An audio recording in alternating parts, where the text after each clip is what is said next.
Hey everybody, Hey guys. welcome to another episode of Collection Wars. How you guys doing? What's up, Marcel? Hey Gabe.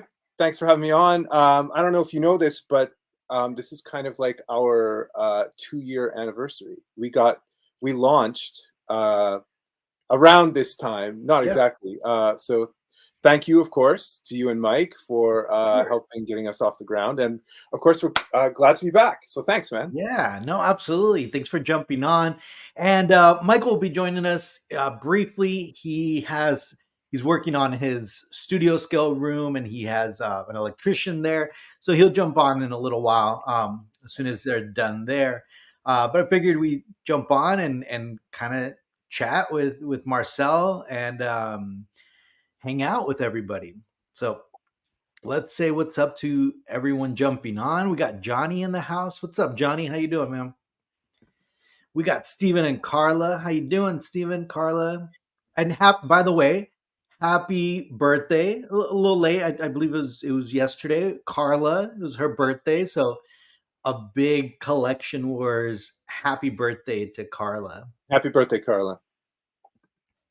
And see what's up, Armando. What's up, Armando? Armando.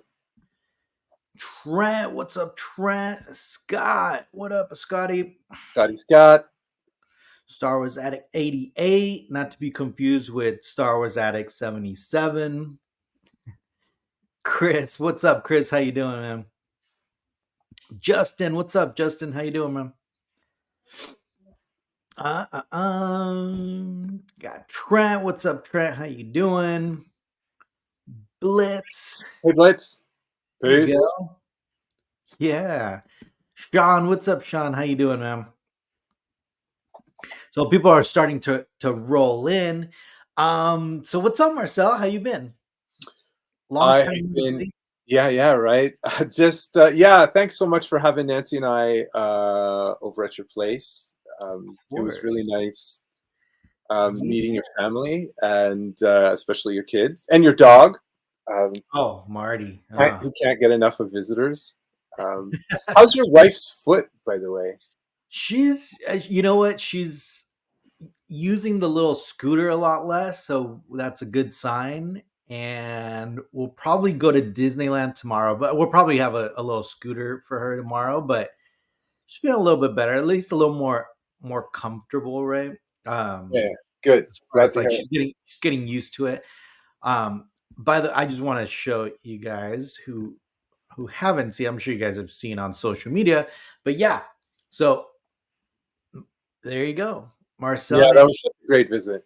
Yeah, you guys came over, hung out, and it was really cool. You got to see the collection room a little bit A little bit up close. in A little its bit yeah. a little bit up close. Yeah, and we got the tour, and you told us some great stories about some of the awesome pieces that you have. And Nancy and I it was so great to meet like an internet friend. Right. Yeah, It's I so know, weird. right? It's so weird, but it was really nice. And I love California. It was every time we go down there, something weird happens. This time it was a hurricane. Yeah. I don't know. It wasn't so bad after all. So we still got to hook up with you guys, and we did some like Knott's Berry Farm Yeah. action, and yeah, oh, and we did the Emily Swallow thing. Yeah. So that was really cool. We met up with her in like Topanga. Is that what you call it? Yeah. Topanga? And We call it Topanga, but yeah, Topanga. Topanga. Yeah, it was great. What happened with that? It was all in the video that we did. Yeah. But just to give a short recap, we met her ages ago, like about a year and a half. It seems like ages ago with the way time has been, at a con in Vancouver that I didn't really plan on going to at the time. Our daughter Khaleesi was into cosplay, so we wanted to take her to a con to show her there's a whole world of cosplayers. And it just so happened that Ming Na Wen and Emily Swallow were there. I didn't know. Yeah. So I brought them both some prints, and Emily Swallow's feature day. The day we went, Ming Na Wen was being featured. So she was on the stage and everybody's going nuts. And this is when, all the hype was around Boba Fett. And so Emily was just kind of standing at her table. Nobody was there. Nobody knew she was there. So Nancy and I just walked up and we started talking, and like 5 minutes turned into 15 and then 40. And we were like, all right, well, we'll catch up later. And so I gave her a call a little while ago, saying, hey, we should do a project, our first female character. Yeah. And she's like, that's awesome. Let's do lunch and make a little thing. And so we did. Yeah. We did lunch. It was great. We talked for like, I don't know, 3.5 hours, long time. It was just like good people talk, it was just like, hey, kind of, what are you about? What are you into? We already had that sorted out in Vancouver, but it was just wonderful. And then that video was sent off to you, and you put your gay magic on it, and it went out into the internet and watched by I don't know, about 2,000 people or something like that. So that was fun. So right now I am here. This guy, C-3PO, long overdue. So many crazy things. It will be super boring to explain all the holdups, but just a ton of them happen. But now we're ready to drop this guy. So as I'd like to do, if your audience doesn't mind, is just give a little bit of a deep dive, not too much, just a little bit of a deep dive on the character C-3PO. If you're working on a piece for a few months, and in this case it went way longer, you just get to asking questions about, what's the design, what are the origins and stuff like that. So if you want to we can start at the beginning here.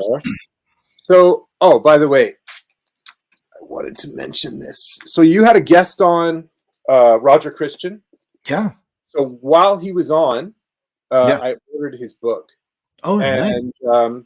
So the first like 50% of it or something is Star Wars, and then the rest he goes into like some Monty Python, and then at the end, he finishes the book with his work on Alien, and that was a great interview, and I was really, really stoked to hear what he had to say. So, of course, as I mentioned, I immediately ordered his book off of Scamazon, and I had that to read on the plane coming back from you. So if you go to the screen here, I just want to read right from the book here. He says, George asked Ralph McQuarrie to design C-3PO, and the inspiration for these two bickering characters came from one of my favorite Kurosawa movies, the Hidden Fortress.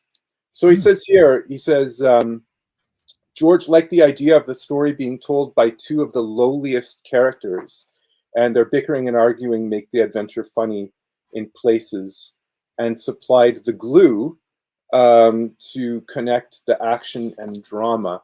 And the two characters, I had their name written down from Hidden Fortress. They start out in the exact same way Star Wars does, where there's a conflict. Oh, really? And they get caught up in the middle of the conflict. And the two characters from Hidden Fortress, they're kind of at each other, sniping at each other in the same way that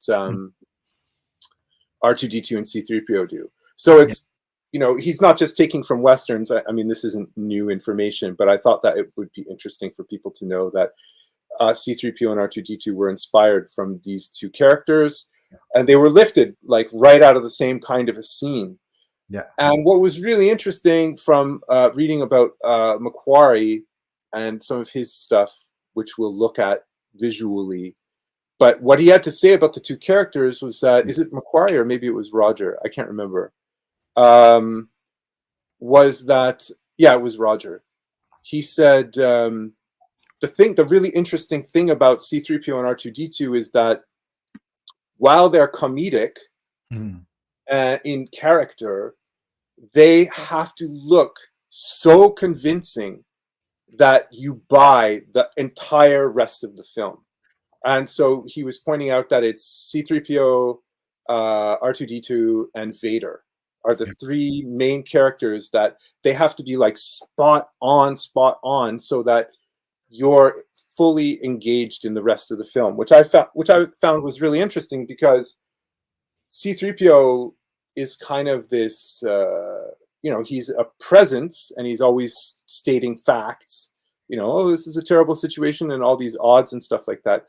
But from a filmmaker's perspective, from George Lucas's perspective, he had to be like, super done right for people to buy the rest of the film. Yeah, makes Okay, sense. so how do I go like this? Okay, so here are the two guys. Sorry for Yeah. anybody watching. This is the first time I've ever done this photo stuff. Gabe coached me on it, and if I screw it up, it's all my fault. None of it is Gabe's. So I, here's the guys. become I've become the geek squad of the collecting world now, so it's okay. No, man, the geek. I would call you the geek guru. I mean, you got it all on lockdown. Every single problem, you got the solution for it. Sometimes I'm just a little bit too thick-headed to follow your instructions well. So, of course, Metropolis No. is the main visual, cue or inspiration for C-3PO. And George had said to Macquarie, let's do the character from Metropolis, but let's make the character male rather than female. So you can see that it's just an unmistakable carryover from Metropolis to Star Wars, but the characterization comes from the Kurosawa film. So we're all familiar with this. So here we are with Macquarie's renderings. So, of course, as everybody knows, I don't need to tell anybody, but I thought it might be fun to look at. We have these great images from Macquarie starting from scratch. And you can see down here at the bottom, he says, this is the one, or this one is right. So this is George's note on the paper. If I understand correctly, maybe Gabe, you can correct me if I'm wrong. He used to have a stamp. George would have a stamp. I haven't heard that. Yeah, really? He was Yeah. First, he started writing and making little notes on the pieces, and that I guess he got tired of doing that, and he just started. That makes sense. Yeah, so he would just walk into the room while he was working and go over to his desk. So here is how I think most everybody is probably familiar with some of these images, but I thought I would share them anyway. Yeah, I've never seen these. So it's really okay, cool. Right on. So so these are just sketches, right? And this is what people like me love to do, is you just, you're given a task and you like to draw it out and figure out how to do it. Wait, and so you're telling me that C-3PO could have had assless chaps going on? What's funny about that you mentioned that is I contacted Lindsay Muir, Brian Muir's wife, if ever I have like some questions about stuff that he worked on. And Brian actually is very much responsible for C-3PO's butt. She showed me some photos of him. Oh, really? Yeah, we could talk about that a little bit later after we get on to the next person who was responsible for C-3PO thong. I don't even. That's a missed opportunity, George Lucas. Right? Mike is like, why am I not there? I could be all over this. So you can see he's starting to incorporate the color into the image. This just looks like plain old pencil crayon. He's got a little jock strap going on or something. So this is the thumbnail to an image that everybody knows. So this is how Macquarie started his, the portfolio paintings, right? That everybody had. I know I had them when I was a kid. No. I mean, that just like irradiated my brain, and I was just done. So anyway, this is how. Oh, go ahead. The one part just ripped off of my original one. No way. Yeah. A well-loved dog-eared portfolio case. Yeah. So they all of those started out like this. These little sort of just obscure, abstract little pieces. C-3PO in the foreground, R2-D2 in the background. This mountain here or cliff face is from the Oregon coast. So here he's fleshing it out a little bit, and he used a lot of transparent paper to like stack the image, to make changes. Yeah. And this is from the Ralph McQuarrie book. So if you're a Star Wars fan and you don't have that big ass set of Ralph McQuarrie books, you should remedy that immediately. It's just absolutely phenomenal. So here you can see this is kind of like the final iteration, except for the fact you can see in his abdominal area that he's. I had another image here. There's actually three. Is it down here? No, it's the same one. So it's a close up. So McQuarrie would paint and repaint and repaint and repaint on the same surface. So he was never really, he didn't have time or the resources to do to do the whole painting over again. It wasn't necessary. So yeah, so this is how we go from Kurosawa to Metropolis, George Lucas, synthesizing those in his mind, finding McQuarrie. For those of you who don't know, McQuarrie had a bit of a history doing sci-fi artwork. That's not what he was known for, but Lucas selected him because of his ability to create a dramatic image. So if you look at this one, for example, McQuarrie has said about it that this is kind of like his style because of the lighting of the piece, the long shadows, the morning light, the haze in the background, the moon in the sky. It kind of creates, what's the Japanese word? Furnu, I think, or something like that. It just creates an atmosphere, a place that you can almost feel and that you want to be in. Yeah.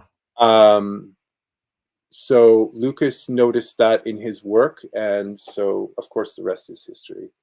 So after McQuarrie was done, everything was being fabricated in the UK.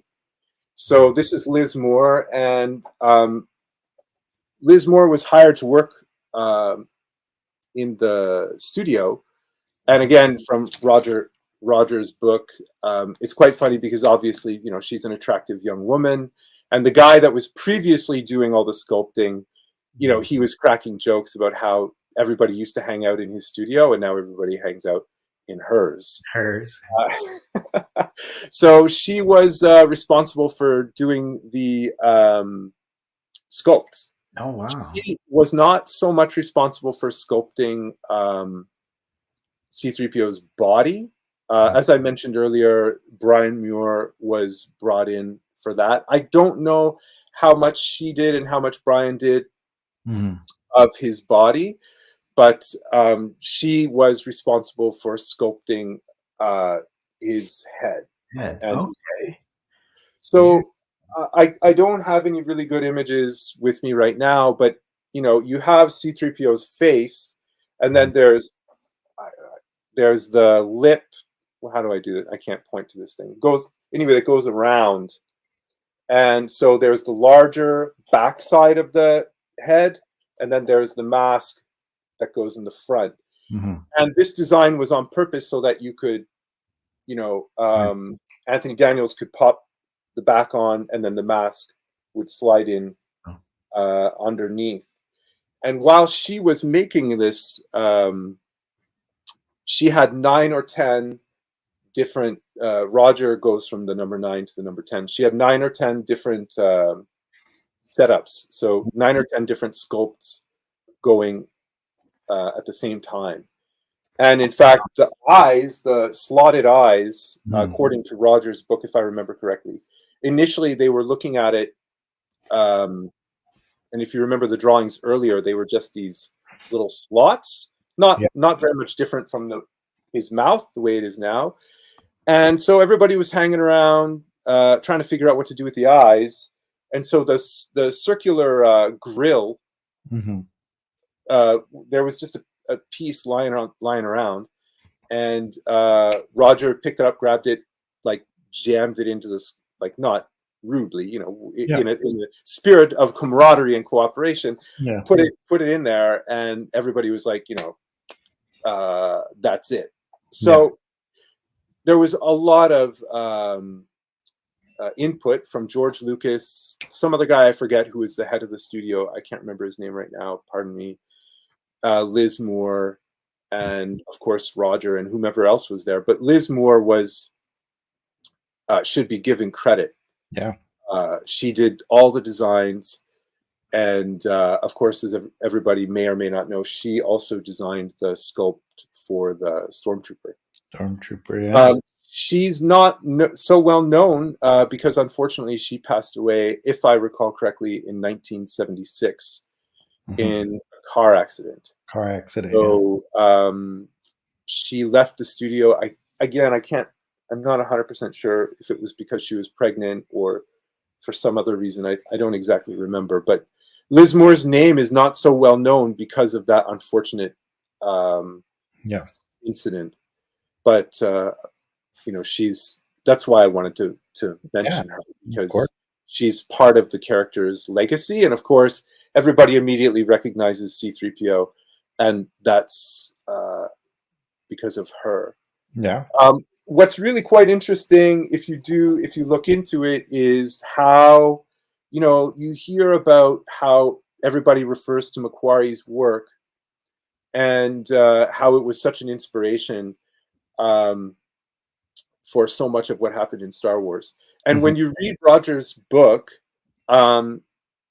it's like hammered in that people were like, it was a religious, you know, they were married to Macquarie's vision. It wasn't like, oh, well, you know, let's see what we can do. Yeah, inspired by like. Yeah, they were like, okay, this is the reference. It's not like a loose thing. So the only reason why things were changed or modified was because of two things, as far as I understand it anyway.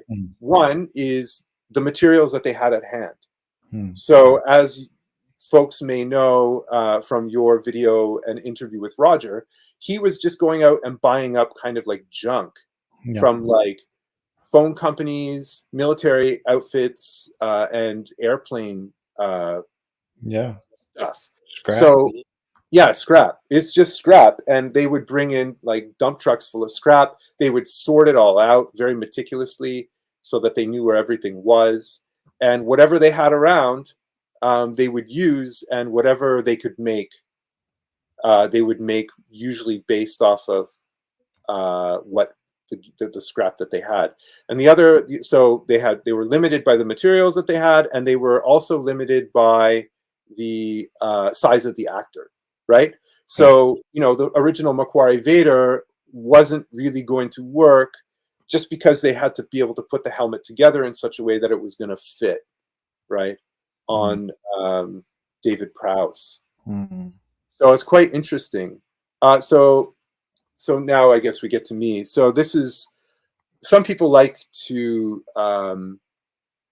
see the progress of what I do. So it's the same as it's always been, but recently I've started to make some changes. I grid it out. I choose an image and start drawing. And then after I lay down the pencil, I get to work inking. However, the problem with C-3PO is that, like, he's really difficult to photograph. And it was really, really hard to find a really great image. Some of the shape of his head and the camera lens, whether you're up close or you're far away, you're always going to capture more or less of his appearance. And it's quite interesting. So I want to stop before I get into what I do and give a big shout out to all the people in the community who sent me reference photos of all of the, so many people have so many different C-3PO statues. So of course, Gabe, you sent me some, Mike sent me some, Boudreaux sent me some, Eben sent me some, Russell Schmidt sent me some. God, so many people sent me so many images. So much love, and you know, thanks to the network of people out there who have awesome collections and are willing to take. Go ahead, Gabe. What do you got? I was gonna say it was tough because I think all the references that are out there, like especially like the life size stuff, a lot of people are just basing it off the sideshow bust, right? I mean, because that's kind of the only life size, actual bust that's out there that's licensed besides the life size, or the Dom Post, which I think Michael has and all Yeah, and that. he showed me some photos. But it's just hard because all of those are posed at like the head is tilted. So like even when you like turn it, or even if you put it straight, his head is still kind of tilted. The pistons were kind of off too, right? Like because of the way it was like posed, right? Yeah, So yeah, I remember that being a big issue. yeah, yeah, and it's and so I didn't just talk to people like Lindsay Muir. I went onto the C-3PO builders Yeah. page and I was trying to check, is this right? Is that right? Is this accurate? Is that accurate? And it was a chorus of accurate to what? Accurate to which C-3PO? Accurate to this, that, or the other thing. And it's true because if you read, I wanted to mention something sort of Yeah. off topic. Just give me a second here. Yeah. If anybody happens to have this giant blueprint book, it's a really, really cool blueprint book. It's got, I think, the original trilogy in it. Is there a word on? Oh, I'm holding it wrong. This way, the Star Wars blueprints. It's a really great book, and it's kind of dry because it's very, very, very technical, right? Mhm. But if you have, I'm not trying to sell books, but Roger's book pairs very well with that blueprint book. Because what the blueprint book doesn't communicate is the absolute total endless chaos that was going on. It was just completely insane. That's why the book is so engaging, because it was so nuts. Anyway, I lost my train of thought. Oh yeah, during production of the film, there was endless problems with C-3PO's costume. So, like, if you think that it's even remotely the same from beginning to end, it was wrecked and destroyed. I mean, Anthony Daniels was constantly falling down. Everything was getting wrecked. All the pieces are flying off. They're constantly in a state of having to put it, literally everything, back together. So when I would contact these folks about, which is the legit, thing, they're like, there isn't one. And that's how it is. So, Same thing with R2D2. That's yeah, exactly. There's no, like, everyone's like, well, which one's accurate? It's like every scene, it's different. Some things are flipped. There's so many that they use. So yeah. yeah. I don't know if Roger mentioned it in his video with you, but it's in the book where they had like 1 or 2 units that they brought to Tunisia, I think, if I have that correctly, for the filming in Tatooine. And they brought a third secret one that they didn't tell anybody about, because they knew that the first 1 or 2 was just going to get thrashed. It was just going to get wrecked. And that was the one that they used for like all the fishing line, when R2 couldn't, the surface was, he was unable to move on it, whether it be the actor or the robot version. So yeah, you're as usual 100% correct on that. So once the image is done, you start laying down the inks, and the piece slowly starts to come to life. Obviously, it's a massive, massive piece, and you just keep going and laying more and more and more and more ink, and utilizing all of the different references that I had to put together the final piece. Yeah. So of course you have to lay down the pencils and try to get as accurate as you can, so that the inks come out well. And sorry, sometimes the lighting is light and sometimes the lighting is dark. And yeah, we're moving on, getting to the eyes. That's our one-eyed C-3PO. And then we finally get to the last one. Wow. And we're done. C-3PO is done. So he's up on our website. He's available now, and we're really, really happy to add him. There's a bit of confusion because he is what? I can't even keep track. He's Force 006. The reason why we're going back a number is because Force 007 was the Marsha Lucas Red 5 helmet, and we were not planning to do that.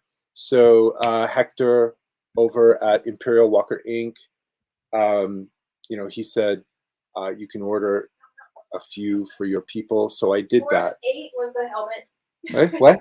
Force 8 was the helmet. Force 8? Oh, hey, Nancy is my manager. I don't know what I'm talking about. So so Force 007 was Maul. Force 008 was Marsha.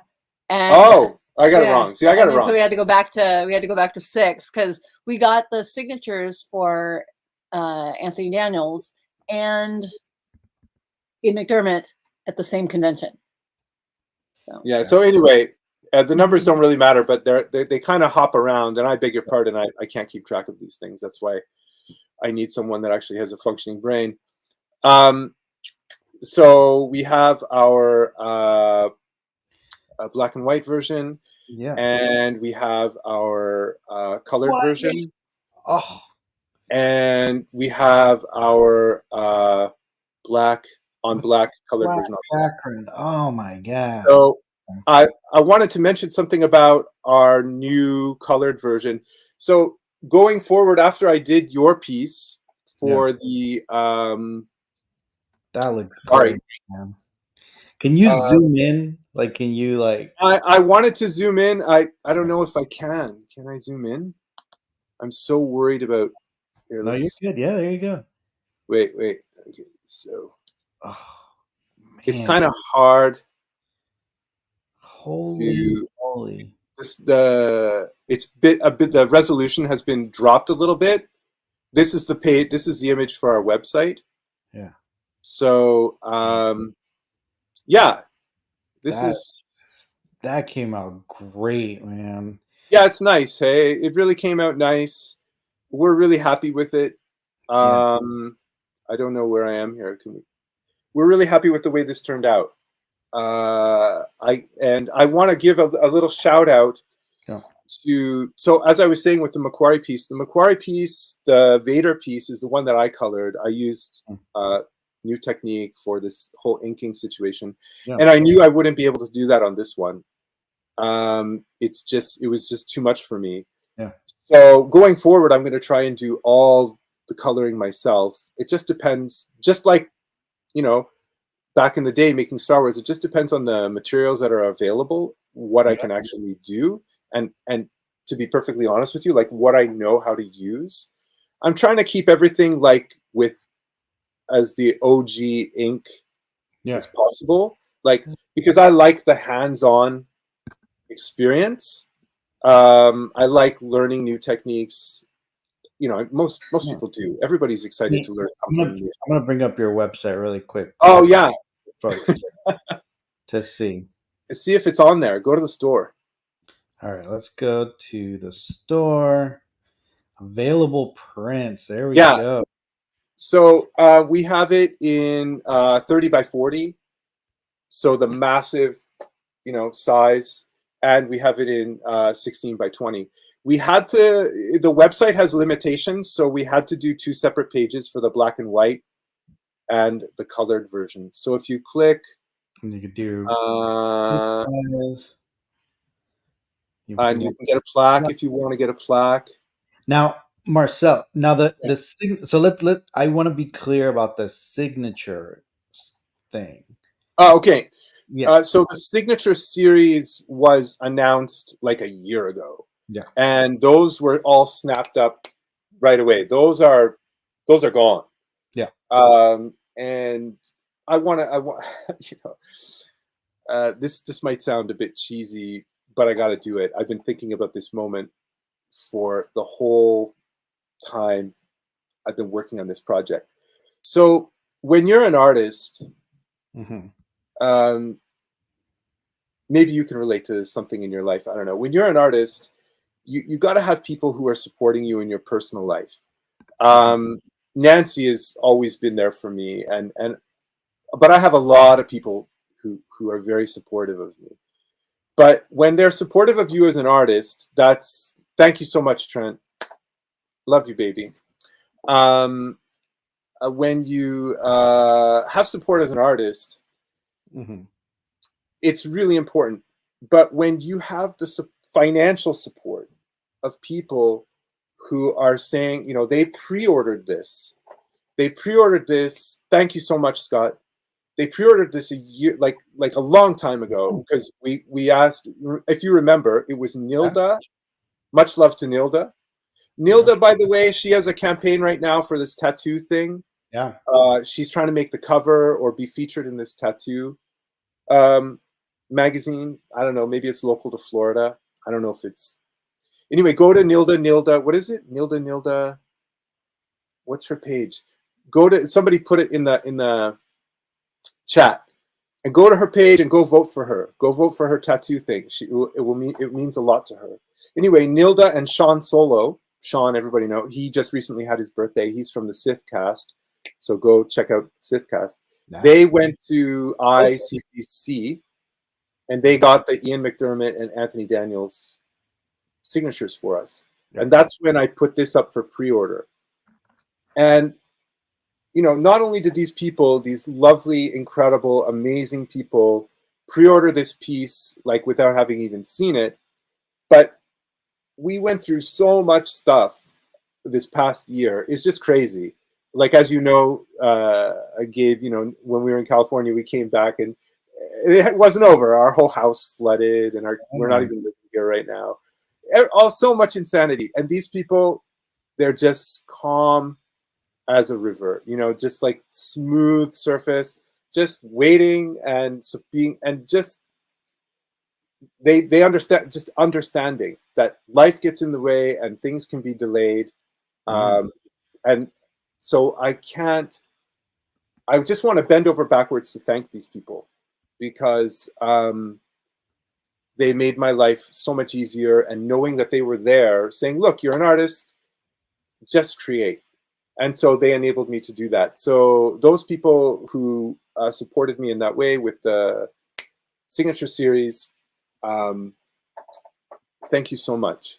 But the signature series, unfortunately, is now gone. So these are the collector's editions, and the collector's editions are non-signature series. Well, you can your signature, right? Yes, of course. So the plaque will feature my signature. Of course, that's optional. You do not have to get the plaque, but we're thinking about incorporating it into the whole package anyway, because most people do just end up ordering the signature anyway. And it would be easier for Nancy if we were to just incorporate the plaque. Our plaques are made by Ariel. Of course, everybody knows Ariel. So we had some plaques made locally, and it took them a while to get to Ariel's level. We're like, do them like this. But now we're still ordering from Ariel anyway, because they're just not as good as Ariel's work. Yeah. So, yeah, this has been a labor of love. Of course, we have some projects, another project ready to go November, December. Once EFX gets their act together and sends you the armor helmet, we'll create some images, and I'll get to work on that. So that's it. There's me talking a little bit of a dive into the roots of C-3PO, where the character came from, what George was inspired by, how he brought his inspiration to Ralph McQuarrie, how McQuarrie's images were transformed by Liz Moore, and how I just do my own thing, inspired by both of them. I'm aware that I sit upon the shoulders of giants, and I'm just happy to be part of, happy to have the opportunity to do this. So thank you very much, Gabe, for hosting this and allowing me to come on. And thanks to everybody watching. Love you all. Really appreciate you coming to hang out with me, spend some time out of your day. So Marcel, thank you so much. Hold on. First, we got a special guest. Hey, what's up, everybody? Hey, Mike. Were you saying your goodbyes right now? No, I was just saying thank you, bro. And thank you, man. At the start of the show, Mike, I was saying to Gabe how it's kind of like, not exactly, but it's right around our 2nd anniversary. Yeah. So, we got started. You guys lifted us up. And so now we're back.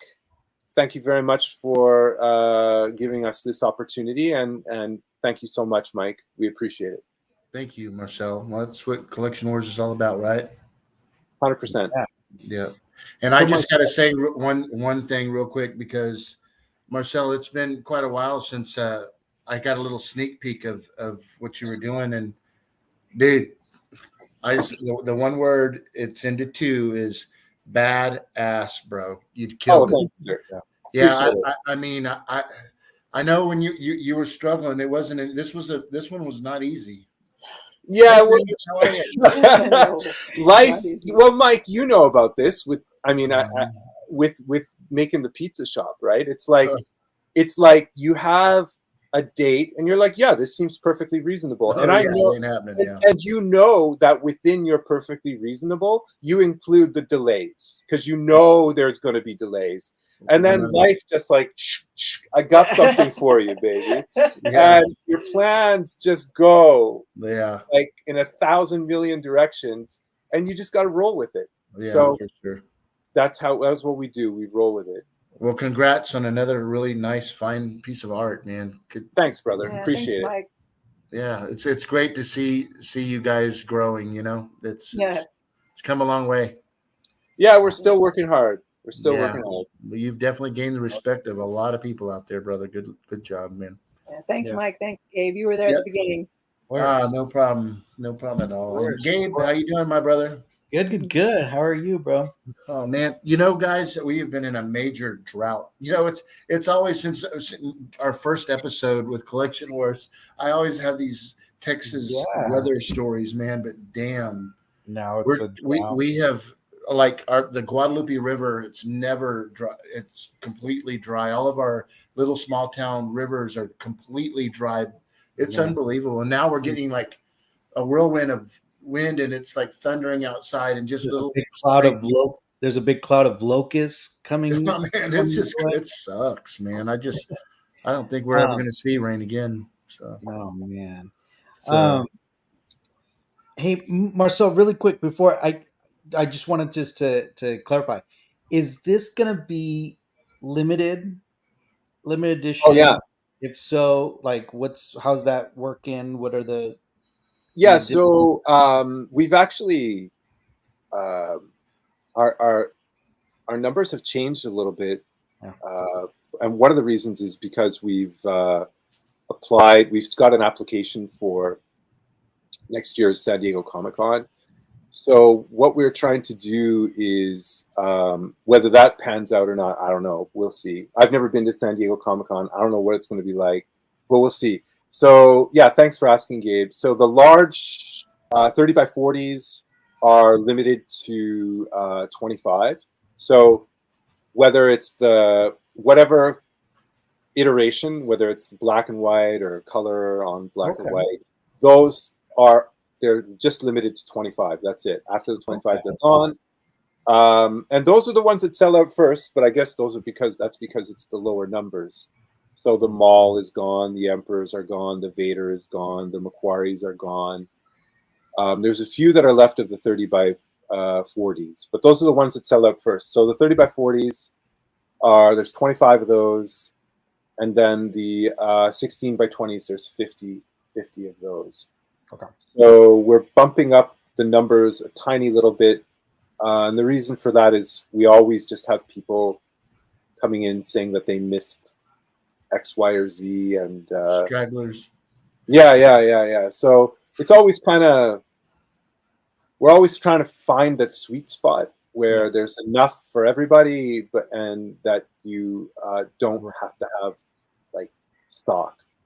Right. So anyway.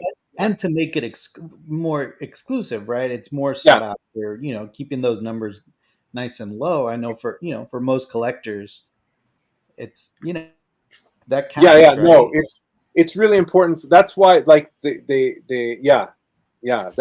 That's what I mean. We were like, we had it at 20 and they would be gone. And then we bumped it up to 22 because right after they were gone, there would be a couple of stragglers. Yeah. And so from now we've gone from 22 to 25 because 25 is a super short run. Like we're not, it's a small edition size. And I know that's separate, and that's separate from the signatures, right? Yeah, the signatures are completely gone. They're 100% gone. So usually when we have a signature series, like we have another one coming up in November or December, that artwork is already done. And I've already been in touch with the actor. So actors, I don't know if you guys care about this, but anyway, it's just a little bit behind the scenes. Sometimes actors will say, yeah, sure, man, let's do it. And then you get another email back where clearly their manager has intervened. Yeah. And they're like, no, you're not doing it. So, what I'm trying to do is like fly to meet people. Yeah. Because I want to meet them. It's just fun. And so I had plans to go meet this guy, but now the signing has gotten a little bit more formal. So we're waiting for late November, early December. And so when those signature series happens, we let people know via our emails. So if you go on our site, there'll be a box that opens up. So if you're into like the super exclusive signature series stuff, just do yourself a favor and get the email. We only send out emails very infrequently. Yeah. We try not to. And Marcel, just so like out of clarity, just for everyone. Okay, so there's signature edition. Didn't really matter like what size you were ordering, right? It was more about the plaque. Like it could be a signature 16 by 20 or a signature 30 by, right? Or no? So just to clarify, in case there's some confusion, what happens is that we do a signature. I'm not sure if I'm answering your question. So these are what's available now are collector's edition. There's no signature associated with them except my own. Right.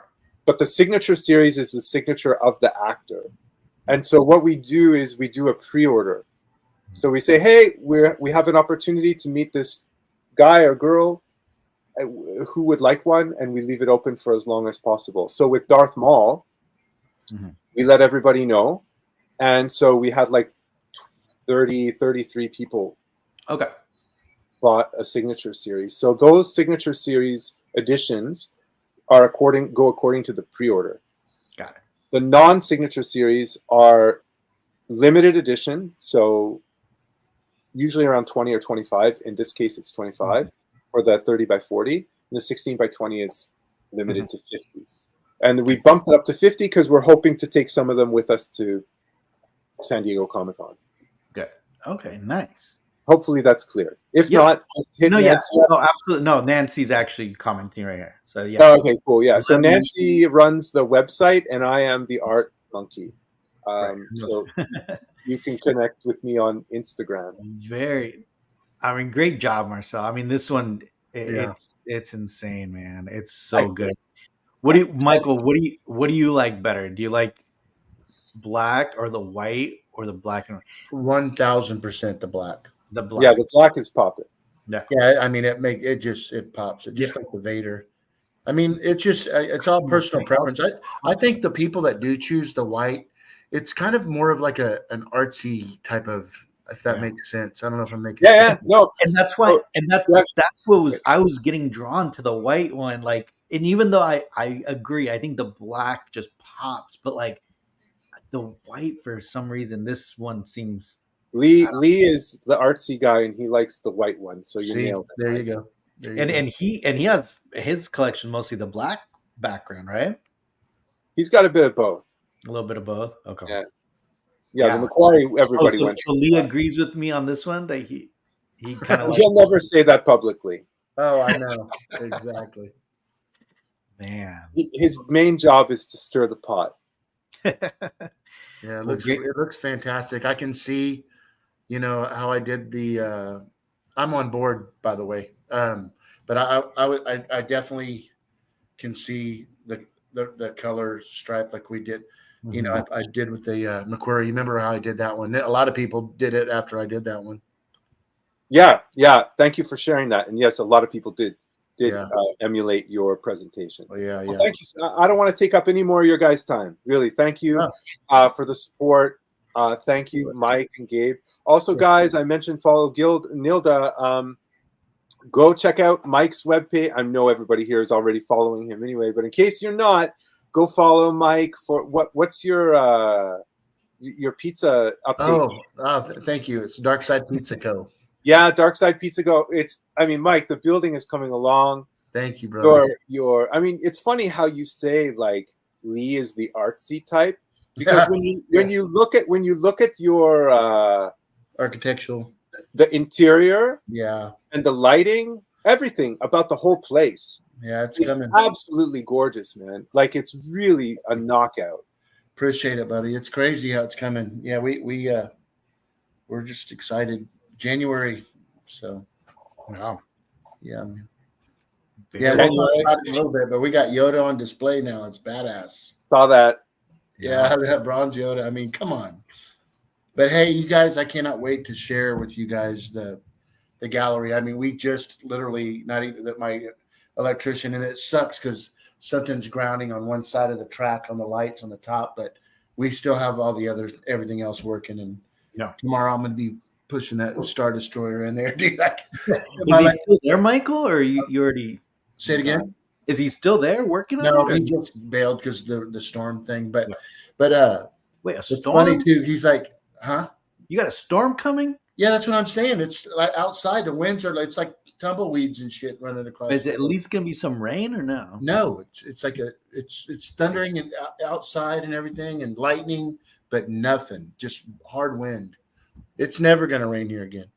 But anyways, my guy, he knows how I am. You know the excitement. I'm like, even when I built the first pedestal out of 2x4s, I'm in there setting up a Studio X-Wing in there. You know what I mean? And then I had like 4 models in there when he came in this morning. He goes, dude, you get these models out there. So, and he goes, because he's got to come back and do a little bit more. He's like, don't let me come in here and see 50 models in here. And I'm like, dude, I'm setting my shit up, whether you got done or not, dude. I ain't waiting. Or you can work till 2:00. Excuse me, real quick. You're good. Oh man, where's he off to? Imagine. I don't know. Imagine the stress of being that electrician and like working around the models. It's like, don't bump one. I shared some pictures with you, Gabe. Did you? You just sent them? Yeah, I went ahead and, hey guys. Hey, by the way, she went to Taco Bell, Gabe, and they were freaking closed. What? Why? Yeah, this one sucks, man. Sucks. Nobody wants to work. So. It must be privately owned. It must not be a corporate. That's the deal. That's 100%. Yeah, it's a franchise. Yeah, Marcel, I think you'll appreciate what we're doing in this gallery. It's been a long time coming. Oh no, it's fantastic. You posted like a couple of weeks ago. You posted this image of the outside facade, and with the I don't know if it's metalwork at the top. Oh, you're talking about Dark Side. I'm talking about my studio gallery at home. Oh, I beg your pardon. Yeah. Badass. So Mike, when you get like people coming into Dark Side, to do work there, like what did they say?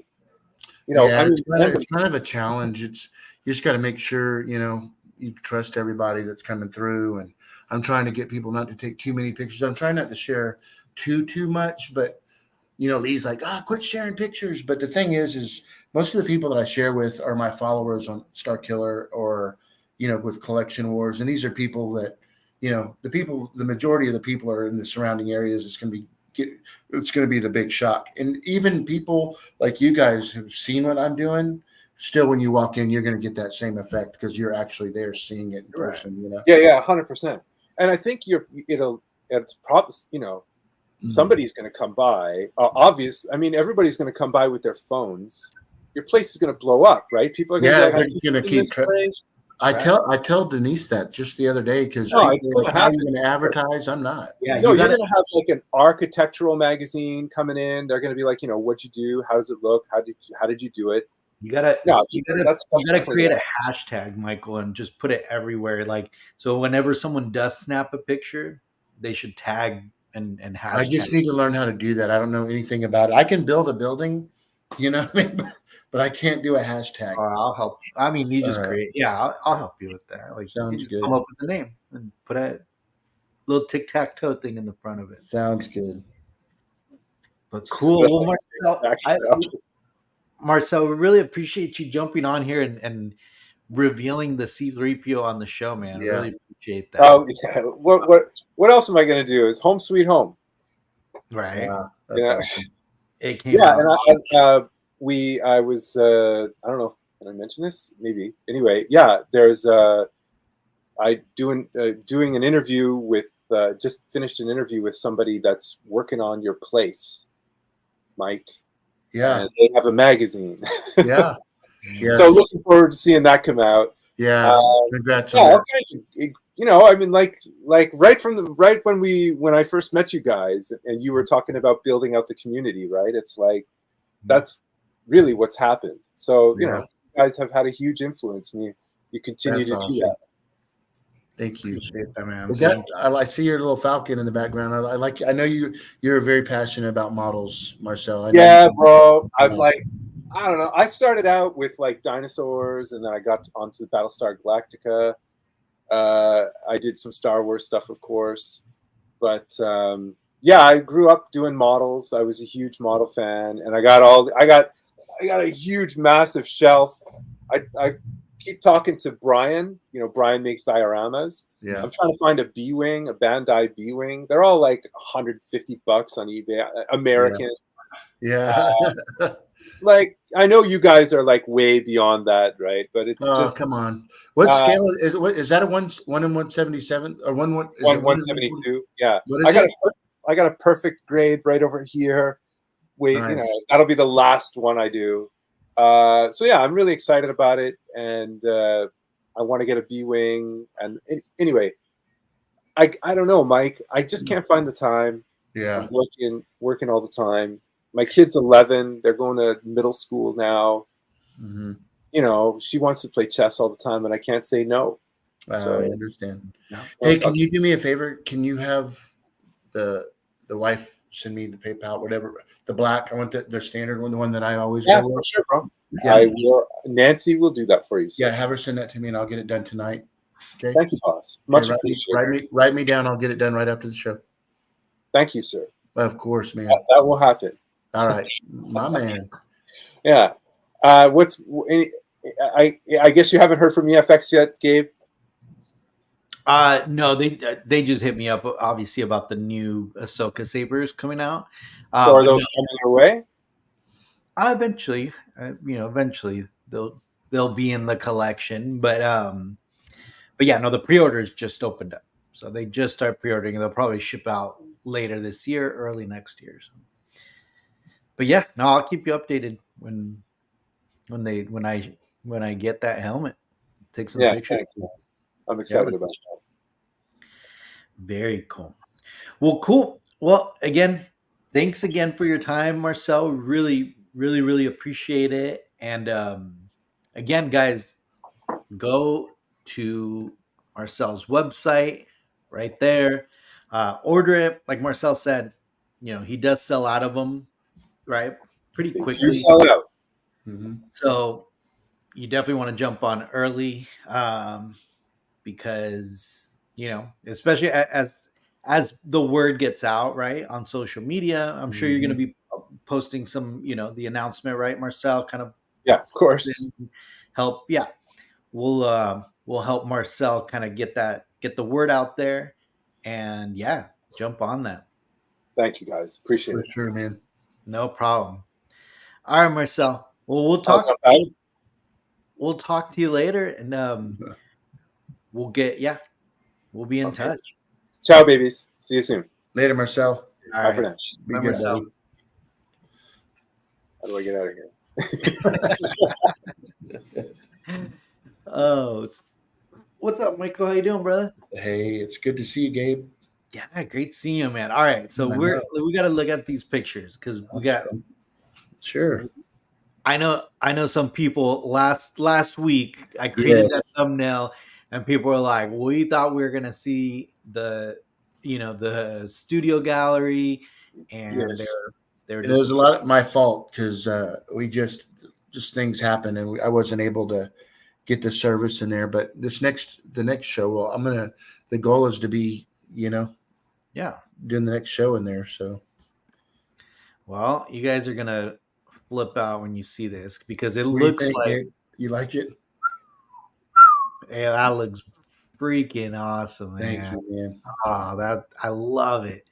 All right, so you guys ready? I don't know if you guys are ready for this because Oh, it come on. looks classy. Thank you, Gabe. Man, I love it, man. Look at Thank this, you. There she Ooh, is. dude. That lighting came Isn't out. that cool? So Flooring came out great. I mean, yeah, it did. Yeah, so we still have so we got a 3-ton unit AC in there, but that center section there where the seating is, that seating is we haven't cleaned yet. I had mhm, to come and run to the show. Like after the show, I'll be in there again. But yeah, so where that chair will be in the center there, but in the middle where you see those 3 plugs, those will be yeah. black. Yeah, but that's where the medical frigate's going to hang. So we So reinforce. it's gonna come out and hang, or It's you're going gonna to get come out and hang because right now what we have, when Jim Krevling built it, he's got a pipe that comes out and it goes to the ground on a sliding stand. So, but Yeah. it was originally designed to where it would be able to be displayed on a wall, Yeah. and so it's going to be floating. It's when those models are in there, it's just going to be just like Wow. yeah. Look at Yeah, that. thank you guys. Thank Wow. y'all. Yeah, that looks great, man. God, so a shout out to Lee because Lee's the one who came up with these lights, and these lights they're not adjusted yet, but the outer lights, the ones that are against the wall where the pedestals are, Yeah. you can see one's missing there because there's something. There's one of those lights is, a lot of times when these sheetrockers, when they're putting the hole in the sheetrock where the light deals are, Yeah. they cut the wires and they're grounding out. So immediately when the switch comes on, it's blowing the breakers. So Yeah. it's just trial and error to find that, but Try to but find yeah. where it is. So I'm gonna let you guys know since y'all are seeing this now. So where the AC units are, that whole wall right there is going to be a photograph, and it's a badass one too. Yeah. But yeah, so can't wait to bring the Star Destroyer and stuff in there, and I'm going to do things a little bit different. But thanks for all the nice comments and stuff. But God, it took a lot of time to do each one of these, and that top is full of the white chalk dust. So I had to go. Oh, God, damn. did y'all hear that? Wow. And no rain. No rain, just thunder. That's There's insane. probably a major tornado 5 coming through right now, but Oh, jeez. right when I finish this, no, but yeah. So that black top is normally like a gloss black, but it just has a lot of dust and stuff on it right now. But Holy crap. and hey, and if you guys remember that picture that you see right there, that's the picture. Can you go back real fast? Right? Yeah, go back. So like that center one's one I got from Jeff, and it's got there's like over 30 ILMers signatures on there. And the one signature that wasn't on there, which was a friend of mine, it was Steve Golly. Yeah. And it just so happened that I had his signature, and it was the Star Destroyer, Oh, perfect. Yeah, because me and him were just talking, and he's like, "You want an autograph?" I'm like, "Absolutely." And he had like 8 pictures, and that's the one he grabbed was the Star Destroyer. And Perfect. and then it's great because it has the Return of the Jedi Death Star in that top picture. So it's like, yes, it worked out exactly right. And then I went and I had the plaque made, of course. Yeah. And look at this, man. Yeah, that's anyway. I want because I kind of you kind of tell maybe what you're gonna put in some of these, but yeah, what's gonna go in that top long one? Because that's the one. Yeah, so the top long one, I'm going to be honest with you. I have it's a Battlestar Galactica. It's the because remember, I'm going to have ET in there. I'm going to have Battlestar and a couple other things in there. So, but I'm going to have I'm going to put most likely the Colonial Mover is what it's called, and it's got all these. It's like 4 feet long. Mm-hmm. So, and then the center one right there is the AT-AT, that 4 foot tall AT-AT. Yeah, the big old one. Yeah. And I'm going to have, some other Jason Eaton's pieces in there. Yeah. And you're gonna keep it. You're gonna keep it like that, right? Like just white with the black, like that, or are you Just gonna? like, just Good. like that. Okay. Good. Yeah, that looks. Yeah. Yeah, everything's done. So that is what I used at Dark Side. It's actually called dolphin fin. So it's like Okay. it's gray, but in the pictures Okay. it's kind of hard to tell. Yeah. So That's like our house. I ended up picking, funny enough, a DeLorean gray, and it's like, and I specifically picked it for that because is that it? it's like a little. It said DeLorean gray, and it's like That's this weird. very. It's a very light, like hint of gray. I mean, this looks great. So are the pedestals the same color as the wall? Yeah, right. They are. They Okay. are. I almost, and I'm glad I didn't, but Mhm. Lee told me to paint those black, and I'm like, ain't happening. No, not doing it. I said, but maybe in the front center where the light's coming down, I'll paint that black. But I'm glad it's just classy. And then I go, you know what? I'll paint the top. So I painted the top, Yeah. and it's just because Yeah. it matches the bases. You know what I The mean? baseboards. Yeah, it Yeah. came out great. No, Yeah. that's awesome. And Michael, everything's Alexa. So what about that? What about that middle strip of lights? Is that just is that the lighting for the room, or are those going to be angled towards so something? some of them will be. Those are great questions. So some of them will be because the Star Destroyer is going to be in there. We've got the 4.5-foot Y wing. It's going to be in the center where you can walk around it. Oh, okay. So you're still going to put stuff in the middle. Yeah, Gotcha. and then we got that chair. It's about 15 feet across and 40 feet deep. So there's a lot of room, but it will once. I mean, I got a lot of models to put in there. No. You know what though? I'm so excited about, Gabe. Yeah. Is a lot of the models, as everybody knows, I've put that stuff on in the main gallery against that black wall with the space, decal. Yeah. And you What are you can't. gonna do? Yeah, we talked about that last week. I'll get into that. But Yeah. right now, though, all those models, you just couldn't see the details in them. Yeah. All these great artists that put all the time building these things, and they were dark. There was lighting on them, but just not accurate lighting. So Yeah. in here, like that Falcon, I'm like the B-wing. I'm actually going to be able to enjoy the models now. You Yeah. know what I mean? Yeah, and you're going to be able to see them from a good Exactly. eye level going That's right. down, like all the detail. Yeah. The probe droid, I'll be able to walk in there. It has a motion. You walk by it and it starts going off, and the antennas go up and down. It looks badass on a pedestal. I checked it out the other day. I mean, I'm literally carrying models in there just to see what they look like. I'm so excited. I love that you're doing this. As you know, like my collector brain loves to like compartmentalize things, right? And like I like to keep stuff like it honestly bugs me when things are mushed together and like different things. The fact that you just it's an exclusive, just studios come on. I love that you did that, man, because Thank you, brother. they deserve that attention. They deserve that respect. And I think, and all respectfully, in your upstairs, I think you're losing a lot of you even though you had them displayed beautifully on that wall. Yeah. It just didn't. They got lost in like an overall thing, Exactly. So I 100%. And you'll still, when you're up there, you'll get to see the trench run. You'll get to see that up there. You'll get to see some of the dioramas that have some studio models or just models. And then we've got the 2-foot Death Star still going to be up there. Okay. Oh, so you're not going to bring the Death Star down? No, that thing is just perfect. Yeah, isn't that cool? How it's that's my favorite display of yours, right? Is it? No, yeah. That worked out really good. It's funny when people come in there, they think it's really floating. They don't know. It looks because even standing in there and most of the angles, you can't see that it's got a rod coming out of the back. It's pretty cool. Yeah. It's gonna be man. And ask for Trent. Yeah, Trent, we've got several of. So right now, I've got some really cool. When Gabe and I had Sarah, Colin Cantwell's friend on, we were able to pick up some signed photographs to put. So we're going to have those on the wall, and I'm going to have, like the Sandcrawler, the Eaton Sandcrawler, and of course I love that indoor trooper thing that he made. I got from him. That thing's badass. That Ranger thing. Yeah. So, and then I've got that collection of all his little droids. Oh. So I'm going to find a place for the droids too. In there or upstairs? I don't know on the You can do it droid. upstairs. Really? I think so. I think it's Yeah. more fitting up there. I mean, I know that Keep they're the like, bigger ships here. yeah, like maybe just keep it studio scale, like Yeah. the actual ships and stuff.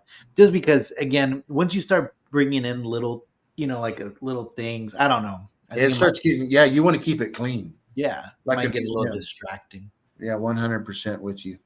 Yeah, I love it, So, man. but yeah, it smells good in there, all brand new. And Yeah, I just bought a brand new vacuum, a shop vac, because I don't want to use my other one in there. And yeah. we got all brand new mops and stuff. Denise hasn't even seen this yet.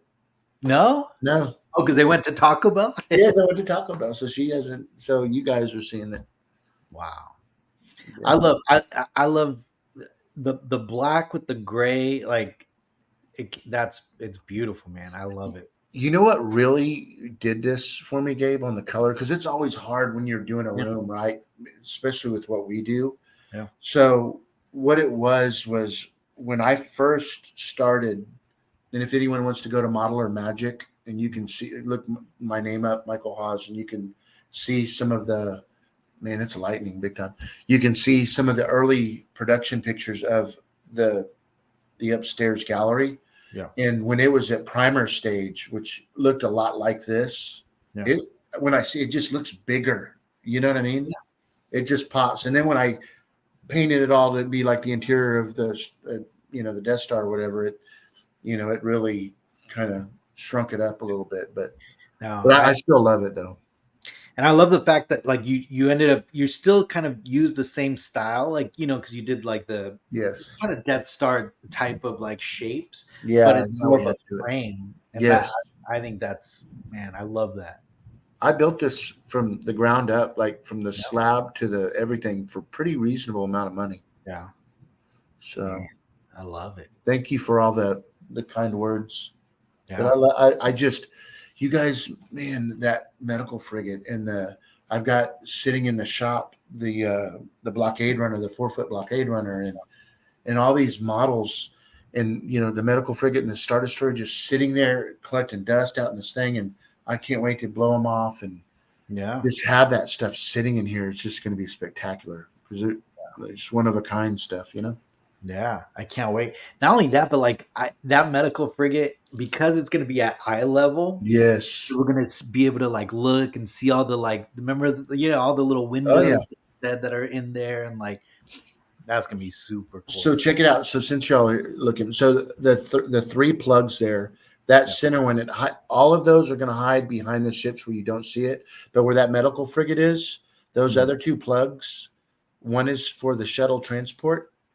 And the other one is for the Jason Eaton, the calamari ship. Those are all the same scale as. Oh, so you're gonna mount them. There's going to be 3 ships there with all the lights and stuff. Isn't that crazy? That's so they're like in space, all going together. That's gonna look great, man. Kind of, we'll have that like 3D image. Yeah. But again, the only reason I'm doing that is because even if they weren't the same scale, you don't really know the depth, but they are all the same scale. Yeah. So, man, that's gonna be great, man. I can't wait to see that. Yes, and that other picture down there is a great one. It's got a picture of the Star Destroyer with some of the other modelers that were involved. But I'm going to do that back picture black and white back there. That will be a black and white picture. Yeah, that look good. Oh yeah, black and white is the way to go with this. Yes, just to keep it clean, keep it nice. See the hole on the side of that, Gabe? I had that room all nice and sheetrock work's all done. I had to cut those out so we could put the Alexa plugs in there, and now I just got to get some covers and paint them to get access into the panels, and I had to run the LEDs through there. Yeah. Now, hey, if you guys see, I hate that I put that in the picture, but that door is not going to stay. I'm doing smooth doors in there. On the inside of the shop, when you walk in, it matches the other doors that go into the other gallery, but I just don't like those doors at all. Yeah. But they just didn't have any others, and I needed to secure it. Yeah. So you definitely need to. You got to get your Wi-Fi and everything set up there. That way you can go. I know from there, man. That's gonna be really cool to go live from there. Yes, and it's in the other side of this wall to the right of this picture. There's a room in there. That's where the actual Wi-Fi is. So Oh, I perfect. I can just drill a hole right through there if it doesn't pick up. Yeah. You know. Yeah, because especially because everything's going to be Alexa too. You Yes. want to have it kind of near. There's also these little devices that you could actually plug in, and it goes from the router to the electricity, and then Oh. it actually sends the internet through the electricity. Oh, we need to talk about that after the Yeah, show. yeah. We'll definitely talk about that because that might be the better way to go, especially with the little Alexa. Yeah, Um, because you know the one that's got the screen that follows you or whatever. yeah. Have you seen that one? That one? Um. It's just. I mean, I've got them all through the house. It's got a screen on there and all that because I'm Okay. gonna have that in there. Oh, like the little Alexas you're talking about? Yes, Yeah. yes, Okay. Yeah. yeah, like the little TV thing. Yeah. Yeah. Yeah, and it Uh, plays music. You know, yeah. because that's the only thing I didn't do is run a sound system through there. But, you know. But good thing you had the little opening for the little Alexa plugs because those little Alexa plugs, believe it or not, because I have a couple of them in here that I use every once in a while, like every couple months, they like they reset or something, or like you have to kind of reprogram them a little bit. Yeah, So it's good that you have that quick opening, so you're able to push the little button and all that. yeah, Cool. And then are those strips, the lighting strips, are yes. they RGB or are they just white? They're white. Yeah, so they don't. So they have 4 different dims. Like that's Okay. like medium right there. Okay. But I didn't do like red or blue or Right. any of that. Nah. Okay. And I got this. This was I had when was it Wes? Is that the gentleman that has the collector display? What's his name? Super cool dude that we had on the show. He does the display, Okay. the figure Yeah. cases. Yeah. Anyway, remember he did that Barbie deal Yeah. that I got for Denise. Well, I told him I wanted a solid light because he normally has the ones with the little spotted LEDs, and I just Yeah. But anyway, he helped me out with that part number again, and I just ordered a bunch of them. Nice. So That that one's gonna go in those holes. Okay. yes, exactly, Okay. exactly right. That should look pretty trick with the way the octagons are and everything. With You're that gonna light go all the way around or just on top? all the way around. Oh, okay. Yeah, everyone will have its own little thing. Oh, nice. But they're deep, Gabe. You could like sit in those. Oh, really? In the middle one, anyways. You know what I mean? Yeah. They're like, I'd say, shoot, Like it needed to be for the. Those were hard to make. Those were not.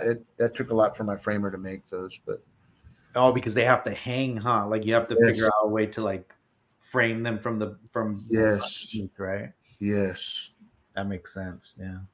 yeah. And that black, it's a matte black, and you have to put several coats on it because that's all the sheetrock's smooth. We didn't do texture, so doing all the taping, floating, it's 3 times the work. You know. Yeah. Man, But yeah. I mean, it looks great, brother. Thank you, Gabe. Yeah. No, it is definitely honestly like I like this look better than your gallery. Yeah, that's all right. Like, Everyone's got their, you know what I mean? you know what I That's mean? Like awesome. it's just more like just sleek, clean Yes, museum style, which 100%. pieces should be, right? They Yeah. should be museum style displays. Thank you, Far From. Yeah, so what else was I going to tell you, Gabe? So clip another picture. Like there's another angle that looks to the back like this. Let's see.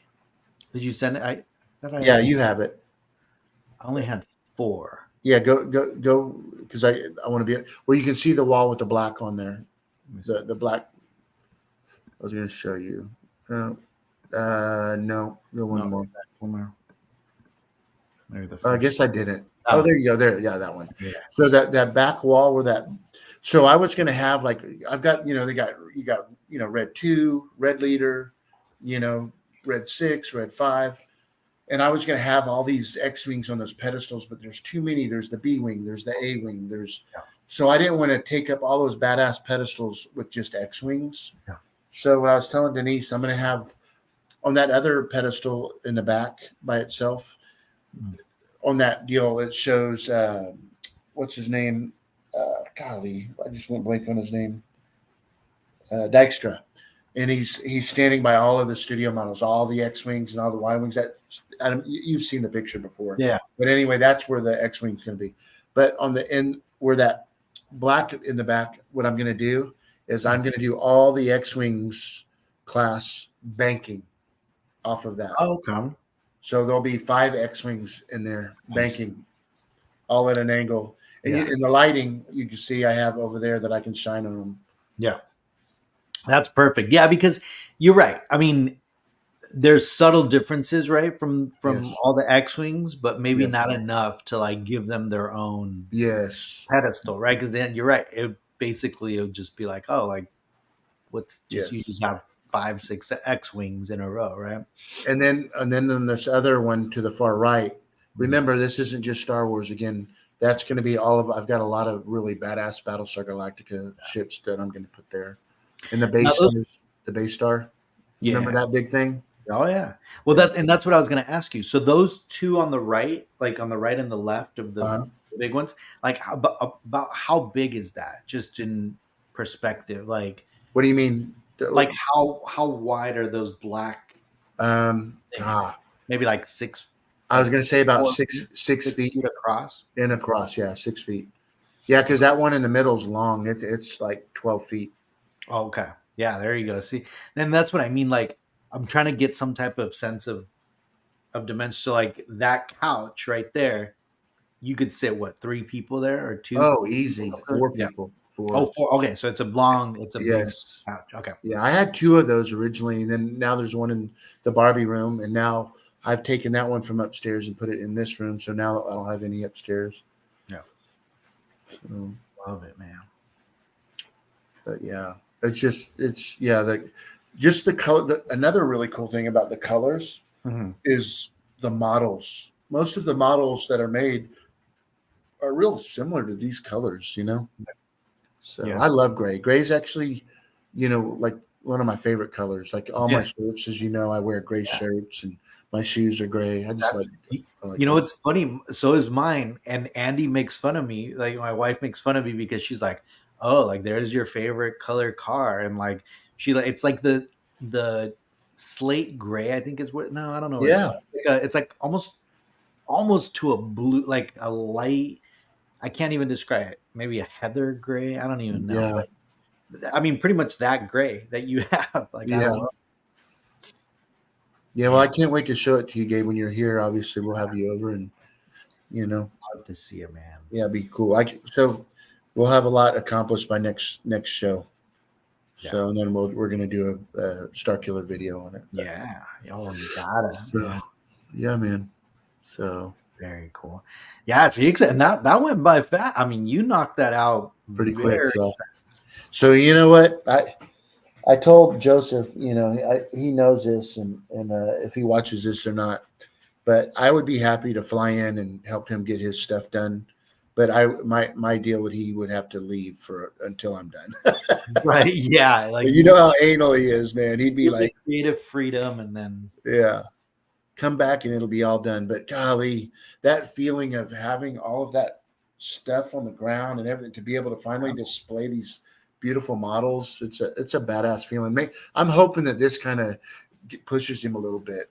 Yeah, I think so, man. I think this is going to inspire a lot of people, especially I hope so. The models, because it hasn't been done. Like you're the first to actually do it and do it right. Do it studio scale, and a lot of people, they claim, they're studio scale collectors, but there's no, I mean, honestly,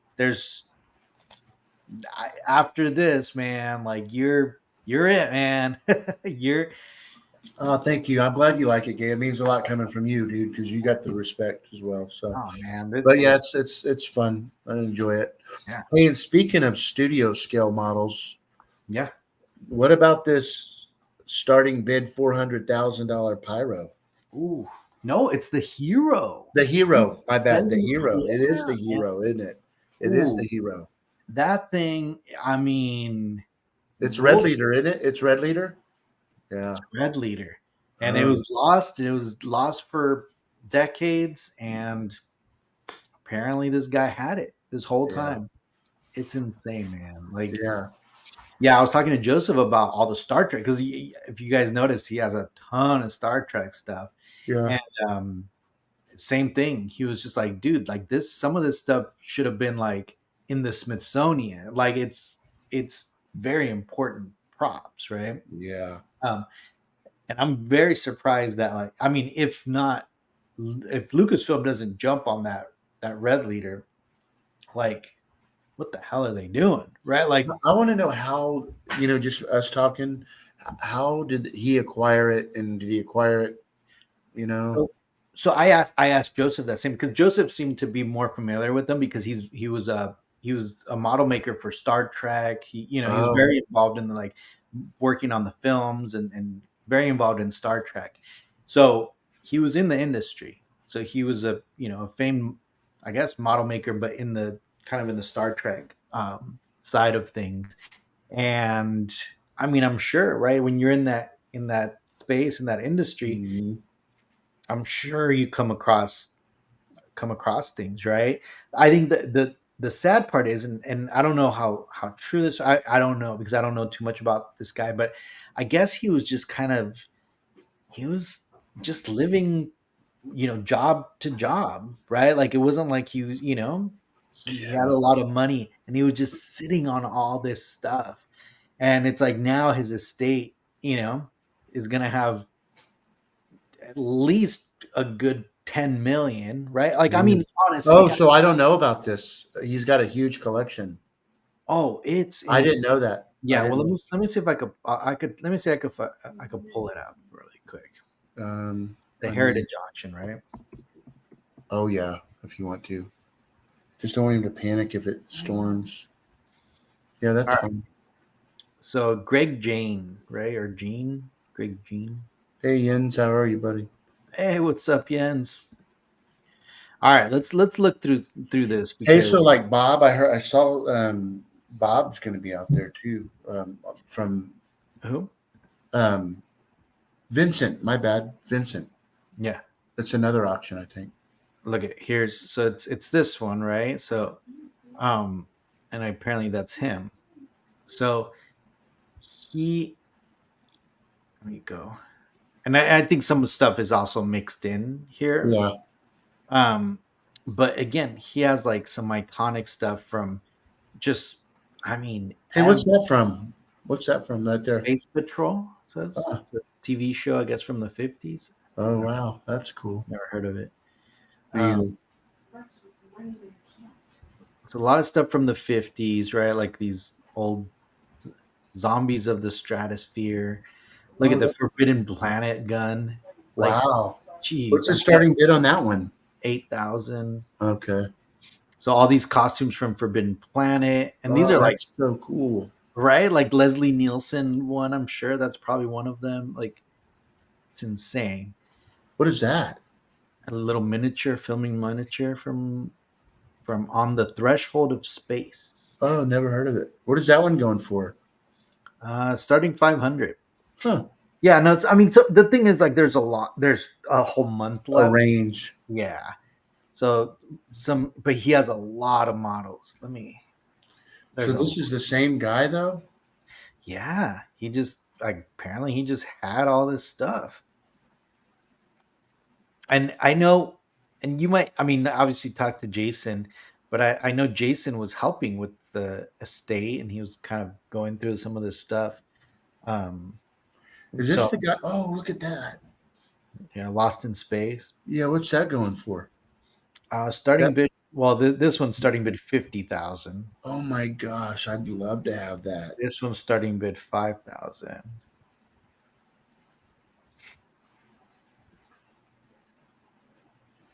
A lot of pictures, Green Hornet weapons, which I think some of these are what they, Factory Entertainment used Went to make off of?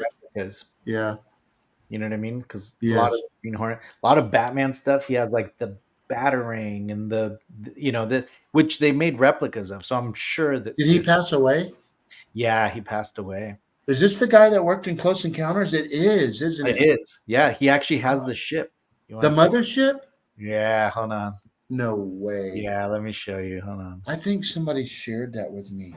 All right, so a lot of Star Trek stuff. I'm gonna skip over it, but this is the one that Joseph was like freaking out about. Remember this? Remember he Yes. has the replica of it, Yes. and that one they said that it was lost in a fire, so like nobody knew where it was. Starting bid $15,000. Is that the one that Patrick Stewart got used though? I don't know. I guess it looks like it's a Spock one. No, it's Spock's. The Vulcan loot. So it's not the flute. The flute. Oh, Trent, you're kidding. The mountain? Dude, Yeah. I want you to know, Trent, when I went to California to get in the film industry, I started working in a model shop. And when I went home to in my apartment to get the job, I built the mountain. You know, you have to have like a little portfolio. Just something I remember. All right, hold on. Let me find this mountain. When is this auction? I think it was Benji or one of the. Yeah, Benjamin. Yeah, Benjamin's gonna go. They get to go see this auction. It's in Texas. It's in It's in Dallas. I just saw that. Far from just told me that. Yeah. Wait, I want to show you. I just want to get to. I'm surprised Joseph. Is Joseph going to get anything here? I talked to him and he was like, "No, it's too, And not only that, but like these things are because it's so well publicized. These things are Yeah. going to go for so much money. Look, it's Spock's Vulcan rope. That's the one that doesn't. Isn't this the one that Yeah. that What's where his face? Kirk Thatcher? Yeah. Kirk Thatcher. That's funny. Hold on, He has so much Star Trek stuff. It's crazy. I wonder if everybody's that purchased the Regal robot got their yak face in yet. Planet of the Apes stuff. Oh, really? Yeah, some background stuff. All right. It's coming right now. So, Whoa, that looks kind of Flesh Gordon. All righty then. Look at Oh, that's funny. But all right, look at from space. 1999. 9 the models. Oh my gosh, what is that one going for? Starting at 2,500. Wow. Starting at 3,000. Are they Yeah, there's like prototypes? No, there's studio scale. Yeah, but are they prototype? Were they used in the movie? Like I wonder if they were prototypes of the models. I mean, a lot of this stuff is symmetry being small. Vacuum form. It says production wear. Wow. So it might be screen use. From Logan's Run. That's cool. Oh, look, the mothership. What does that say? Excuse me. There it is. All right. It might be just a picture. This one might be. But what is that though? It's just a picture. It's just like the pictures. There it is. Okay, close encounter. Starting bid 3,000. Oh, that's a small version. Yeah. Oh yeah, it is a small version. But I mean, still, like, how cool would that be? Oh, dude, you don't even say anything. Let me see. The ship itself is 5 by 4.5 by 4.5. But I guess that's inches, right? Yeah. So it's little. Oh, look, there's that little mountain thing. Oh, there it is. Look at it.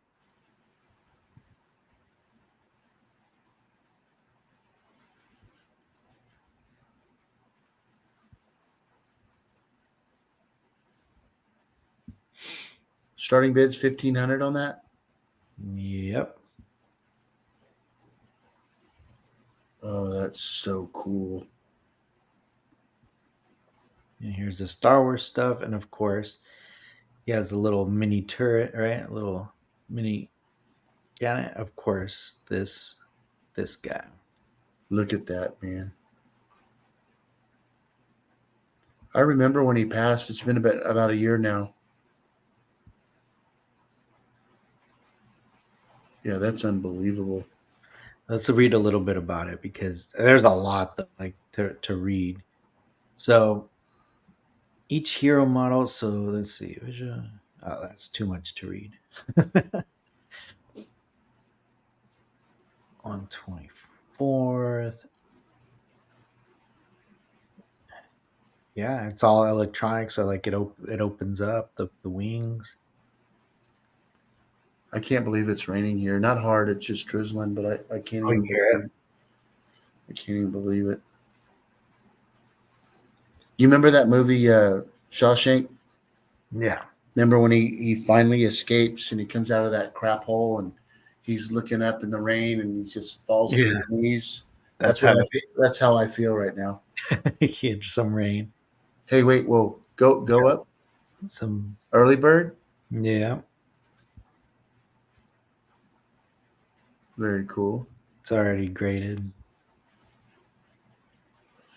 Oh, that's gonna go up. I love seeing that Luke X-wing figure. Oh shit! Right there to the right. Yes. Oh my gosh. Is that a graded one or no? Yeah, it It's looks. just it's the back. I want that. I want that. Yeah. Yeah, I want the whole thing. Starting Jeez. 1,000. Oh, Yeah. look at it. Oh look. Oh, he has two of those. No, but it's different. Is it Click on that one, the bottom left. this one? Yeah. Oh, is it the same? It is the same. Yeah, it looks Or like he is it just had different? two. That's 80, and then this one's graded. Oh, they're both 80. Oh. Yeah, it's the same. Okay. And those middle ones, those store displays, yeah, Those are that's both. badass. I'm gonna bid on it, but there's no way it'll go for that. Oh Battlestar. shit, Battlestar. Yeah, What's that helmet starting at? 4,000. Okay, what's the story on that helmet? That's probably honestly the one that they use for EFX Huh. because it seems like a lot of the props that he has were made into replicas. So I'm sure he was working with. Okay. Yeah, just a fiberglass helmet. It's constructive, very yeah, looks like it might have been screen used. Look at- Wouldn't it be cool, Gabe? I'm just trying to think how. I want you to help me with this because you're really good at the little displays. Mike, Oh look at this. shit! You What got the heck? Colonial Viper starting bid 15,000. The Hero Cyclone starting bid 15,000. A Hero Cyclone AB Raider 8,000.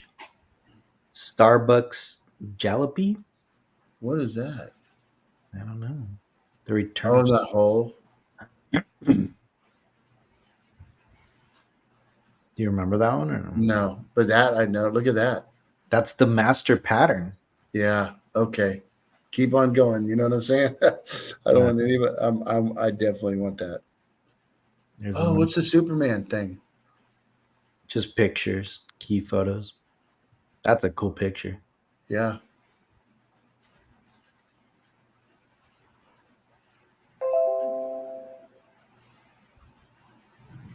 It's a miniature 1941. Holy shit! He's got the Ships from Buck Buck Rogers. Rogers. Starting bid 10 grand. 10 grand. Dude, this guy has some good stuff. Look at the helmet. Yeah. I'm surprised nobody made that helmet. I know, right? Dude, this is the coolest auction I've seen yet. All the guns. And I just saw somebody mention it was far from said October 14th and 15th.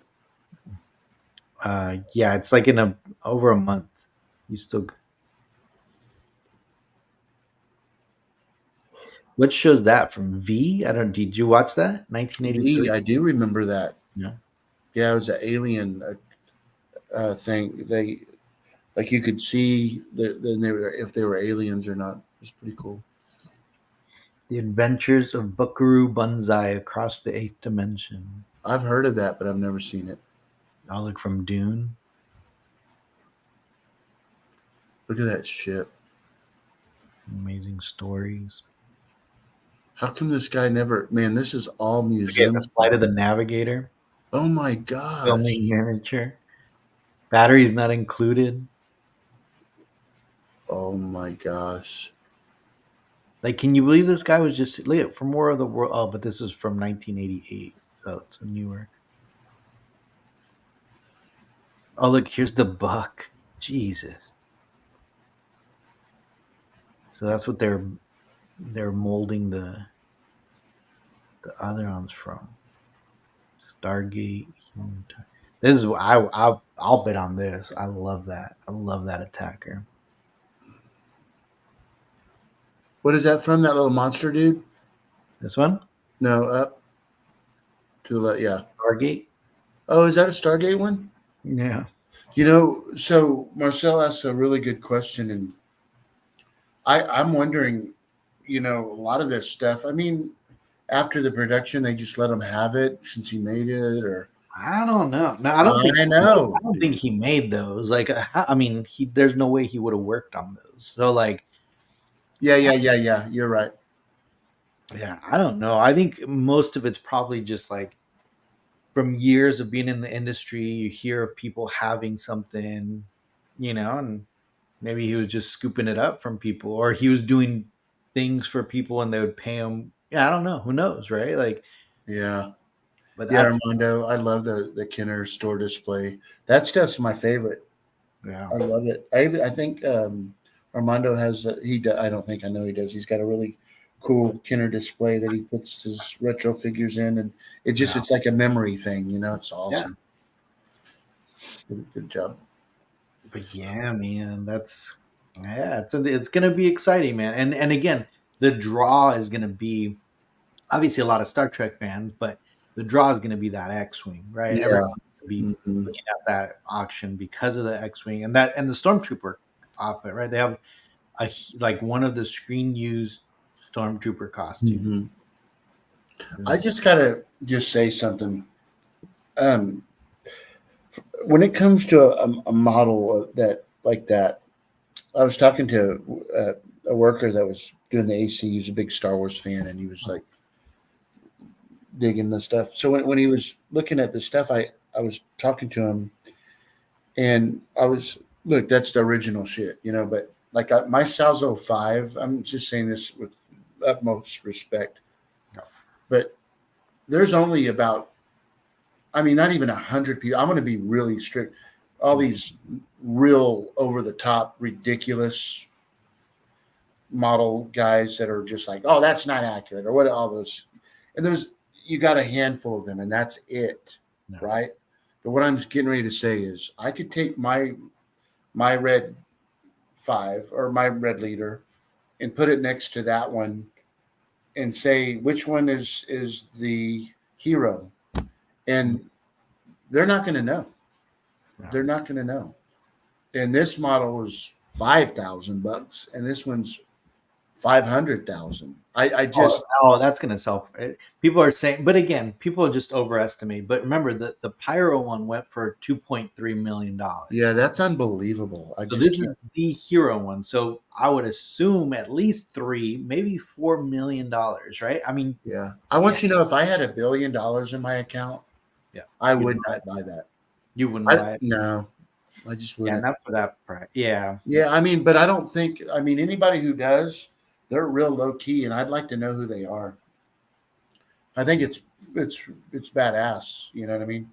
I was in the Ferrari dealership yesterday, and there's a $360,000 car, and I'm sitting there looking at it, and I'm thinking that freaking hero thing's 400. That's a starting bid. Right? I know, it just blows my mind, dude. That's a house and a car and a future. Jeez, Yeah. That's crazy, but it's really fun. Especially for all these collectors that follow the show.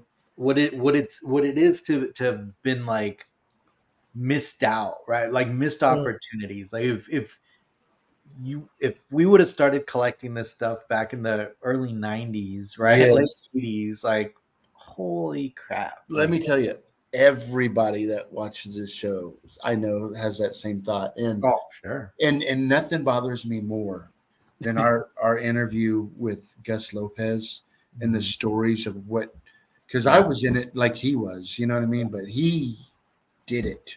Yeah. He went to Cincinnati and found those Kenner. I mean, golly, dude, you know what I mean? Yeah. Because there's a lot of them, 5 years ago that would have been like, you can have it. You know what I mean? And that's the thing, like that. Nobody, I don't think anybody would have anticipated what the prices would have No. been now, right? And who knows, right? Like, yeah, right now they're super high. Who knows, right? Like if the market will always be that high for that Yeah. stuff. I But really, I think I was talking to somebody, Gabe, about this, and I really do think that the Star Wars stuff, the $6 Million Man, just the old stuff is going to maintain its value. I don't think it'll ever decrease. Do well, you? hear me out, right? Right. So hear me out. So there's a generation that grew up on that stuff, right? Yeah. Right, and that generation right now is in their late 40s to 60s, right? You're In right. there. Hey, easy. I'm just saying. No, you're right. What you're getting ready to say, that's good Another conversation. 20 years, right? That generation is going to start passing away. Mhm. The next generation down are the prequel fans, Yeah. right? Yeah. And yes, they'll appreciate it, but they didn't grow up in it. They didn't go watch them in the movie, like myself, right? Like I'm Yeah. like in this weird like middle ground. Yeah. It's like I have a connection to Star Wars, obviously, Yeah. but I like just the next generation down, like just even 4 or 5 years, under me, Yeah. might not appreciate it to spend $4 million, right, on a Very, ship. very, very good conversation we're having here. You know what I mean? And people in the chat are like, I don't know, might disagree with you, but you're 100%. You're Yeah. right. I don't think that far into it, So but think about it like this. Think about it like this. Would we, like some of these movies like Forbidden Planet, I guess, like some of those like 1950s, right? Like 1950s movies, the appeal is just not right. It's not the same, right? right. Like people wouldn't pay $4 million. There's a few that will. There's a few, but not many. Yeah, and I get it. It's Star Wars, and like Star Wars is a whole different beast. I still think though, like there, and especially the vintage figures, Michael. And this is my point is the vintage figures, because the props will always be popular, that stuff, but the vintage figures, because again, they're not going to have the same connection that Yeah. we did, that you did, right? Yeah. They're not. There's absolutely me and you. We talk about this all the time on the show, Yes. that our kids, they're growing up in this new world, and Yeah. right, like if I were to go tell my kids and show them, a vintage vinyl Cape Jawa, right, or like they're right, to them it's just like, oh, what the hell, like this little cheap toy, right? Like, Guy, you're really making me think, because like right now, if God forbid something happens to me, my kids, Cody, there's a few of them that know a few of the things, to go attack, to go get, like, I'll take that one. Sisters, y'all can have this stuff. I just want this thing. No, but they wouldn't even know. None of my kids would know. No, I think it's I agree with far from Death Star. I think the peak is now, and maybe like the next from 5 years ago to maybe 5-10 years in the future. So there's this like 20-year gap where a lot of the boomer generation, right, Generation X, even like growing up, that's when they have the most disposable income, right? Yeah. But after that, it goes on to the next generation, Mm-hmm. and they just might not be interested. Maybe Pokemon cards, right, are going to be the next thing people are. They are, I mean, millions of dollars, right, for the stupid little Magic cards, right? Really? Post Malone just paid 2 point something million for a little card, a little trading card, or Damn. so. Sweetie. We'll see, right? And that's the thing. Like, if whoever wants to become a millionaire needs to predict the next generation's like thing, which is going to be Pokemon cards. I can almost guarantee you. Can I tell you, and this was part of our conversation with my buddy Lee, another Lee. I think that I don't think the stuff that comes out now, but you just said it with the Pokemon card. Let me. I don't think things will ever get to where it is like with Star Wars and value and stuff. Although, guys, you know what the next crazy thing? Digital collectibles. Armando, here we go. Digital collectibles, Michael. I know. Specifically Star Wars ones. I mean, Yeah, there's these little cute characters, you know. I'm just kidding. that's Remember funny. that campaign I did. But yeah, man. We'll see. We'll see, right? Yeah. Yeah, and that's the thing. Far from I don't care, because I don't ever sell anything. So No. I don't. Yeah. Yeah. No, I don't buy. There's nothing even like the Battlestar Galactica auction thing, right? Getting that, it's we're just all have a problem, Gabe. It's like, yeah.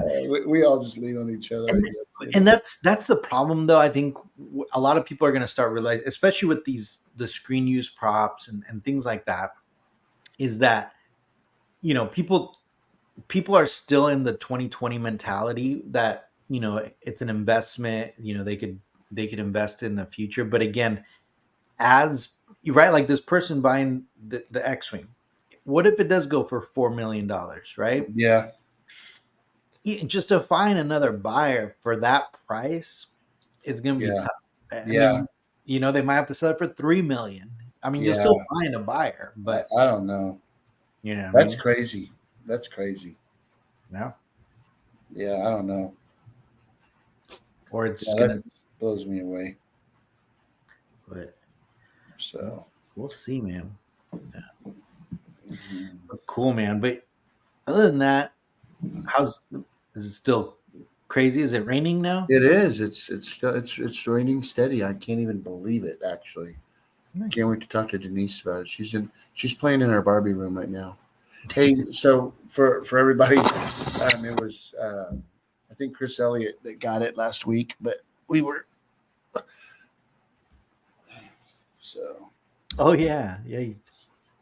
It's the pictures, and then I just found out that what do you think? I think it looks creepily accurate. Like it's it's good, man. Yeah. But it's again with these like realistic hyper real. They're just creepy because that's pretty cool. Huh? Yeah, man. So you're gonna tell folks what it's for or what? Oh, they know. We talked about. Oh, you talked about it last week. Yeah. Man. Yeah. Now you just need an Armando. 89 Batman. I know. I agree. Yeah, Jens was. I showed him pictures, and he's like, "Just don't." Yeah, it's pretty cool. Poor guy, man. Christopher Reeves. Yeah, that guy was awesome. Man. And it was a horse accident, right? That went over and paralyzed. Crazy, man. Yeah. But yeah, I gotta still style him up a little bit, but yeah, he's cool. But yeah. So you said you got your yak face? Yes. Yeah, I got mine. Yeah, oops, sorry. Yeah, I got stuff all over here. I got number 16. Nice. Yeah. Judy Elkins. Yeah. Hey, have you talked to Tom about the next one coming up? Maybe. Man, I hope he does a Wicket. Not necessarily Wicket, but an Ewok. Yeah. That will be so freaking awesome. Yeah. Maybe I ought to tell him maybe he doesn't have enough talent to do that. His company. Maybe they'll make him do it. You're like, I know it's really tough. I know you probably could do that, I know you can't, so it's okay. But there's a couple of unlicensed companies I know that might be able to do. Oh no. Oh, that's terrible. I hope he's watching though. Well, there's this guy I think he was out of the UK. He did the Bausch maquette, and it came out great. It looked great. I think he did like 10 or something like that, or 20 or something like that. But like it looks legit. Like how like it looks all thin, like like the maquette. Yeah, yeah, yeah. That's cool. I think I've seen it. Yeah, Yeah, that's he cool. did a good job on that. But Very cool. again, it's always rough with those because they have to base it off images, right? Yeah. Like as opposed to Tom where he could literally just go and scan them. I know Yeah, he was there the other day. Yeah, right. It's crazy. Yeah, hey, I don't know if everybody saw it or if you got an image, if anybody cares, but I don't know if you can want to. Oh, okay.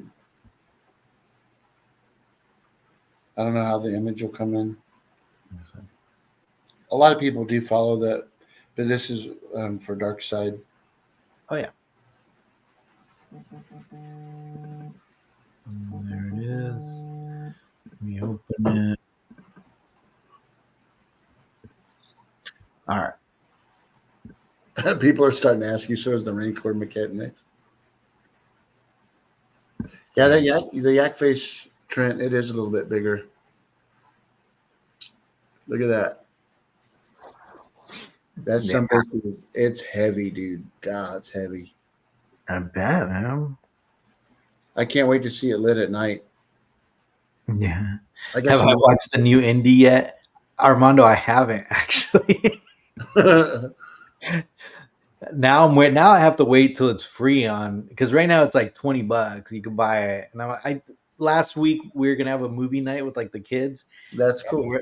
And we're like, all right, let's watch the new one. And my kids are like, no, we want to watch Temple of Doom. Oh, So that's funny. we watched Temple of Doom. And then my littlest one, she was like all brave. She's like, yeah, Temple of Doom, trying to copy my 8-year-old. And then she was all panicking when she watched it. Oh, I bet. That's pretty scary, huh? There it is, man.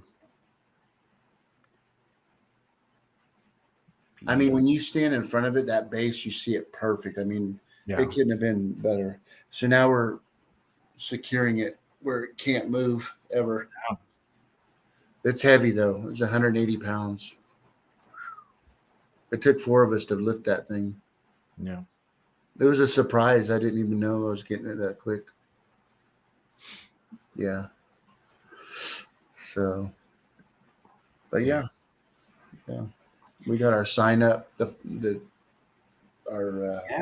side. That's badass. But yeah, we're getting close. We're going to be tasting food in about 4.5 weeks. They just got a propane tank installed yesterday so we get the wood fire going and for the ovens. Out. Yeah. So Nice. now I got this done. I can concentrate a little bit more. I've been kind of going back and forth, Yeah. Thank you, Trent. I haven't posted it, but I got it in today. I got my first Chewbacca piece. Chewbacca. Yeah, well, it's not really a Chewbacca piece. So I ended up scoring it was a crew gift that they gave to all the people that worked on episode 3, Revenge of the Sith. And it's like this little bronze looking you see that bronze looking statue? Oh, that's cool. Yeah. It was a crew gift? Yeah, they only gave them to the people that worked on episode 3. And it's pretty big. It's not. What's it made out of? So it's the bottom part's actually a little marble slab. Wow. And then the top is actually resin, but painted to look like bronze. Yeah. But it's super thick and it's super heavy. Probably weighs honestly, it's probably 15 pounds. It's a heavy little piece. So somebody might have passed away and it went for sale. Yeah, and you see them. They don't go for that crazy amount. You could find them for $600-700, $1,000 every once in a while, on those auctions. Yeah. But one came up on Facebook and at a great price. I was like, that's a steal. $400. So I was like, that thing usually they sell for at least, like I said, 600-700. And I was like, that would go great with my little setup here with the oddities and all that stuff. So yes. So yeah, I picked it up. This was my Very cool. first Chewbacca thing in here. Yeah, that's very cool. Yeah, Gabe's first Rebel item. Oh, that's funny. I saw that. I know, man. I know. But I'll show you guys something cool too that I don't think I don't know if Jens is still watching, but I haven't showed Jens. But you see that? Yeah, that's one of the coolest things. I have. It's nice, huh, babe? Raining out there. That thing's badass, dude. I'm gonna tell you, that's actually one of my favorite pieces. Yeah. No, He just brought mine back. He just did a couple little touch ups on mine. And I saw is he doing a quarter scale one, or did he messed up the? I'm not sure. He's Yeah, working I on. saw him, but he put quarter scale. But I was like, I feel like quarter scale would be like huge. Well, yeah, mine's a lot bigger than yours. You remember? Is it the 9,000? Yeah, mine's the first one he built, and it was. We all agreed that he needed to kind of shrink it down. Oh, okay. Mm-hmm. So, but I like this one because it's like yours. It's like a model. It's not. Yeah. Doesn't matter if it's a little bigger or smaller, Right. So, but yeah, he did a really good job on it. Yeah, and I mean, and then there is no studio scale model of that. So, I mean, it is what you're at. Like whatever he decides to size it, I mean, it's what it is. Yeah. No, I love that piece. Like it came out so good. Yeah, you did a great job on it. I even thought about putting that in the gallery.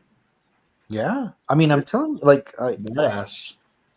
I mean, like the way it like displays, and especially with the light. Like, let me show you guys a little bit closer up because, like, the way the light like ends up kind of like, I don't know if you guys can see,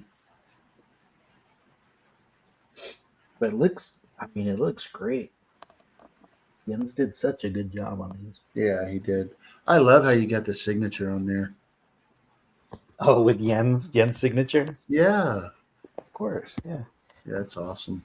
Number 2. You got number 1, right? Yeah. Oh man. Well, buddy, it's fun, and man, I'm really impressed with. I don't know if hey Marcel, I don't know what you got to do, but if you shot me an email or what, I'm not real techie, but let me know so I can get you guys taken care of.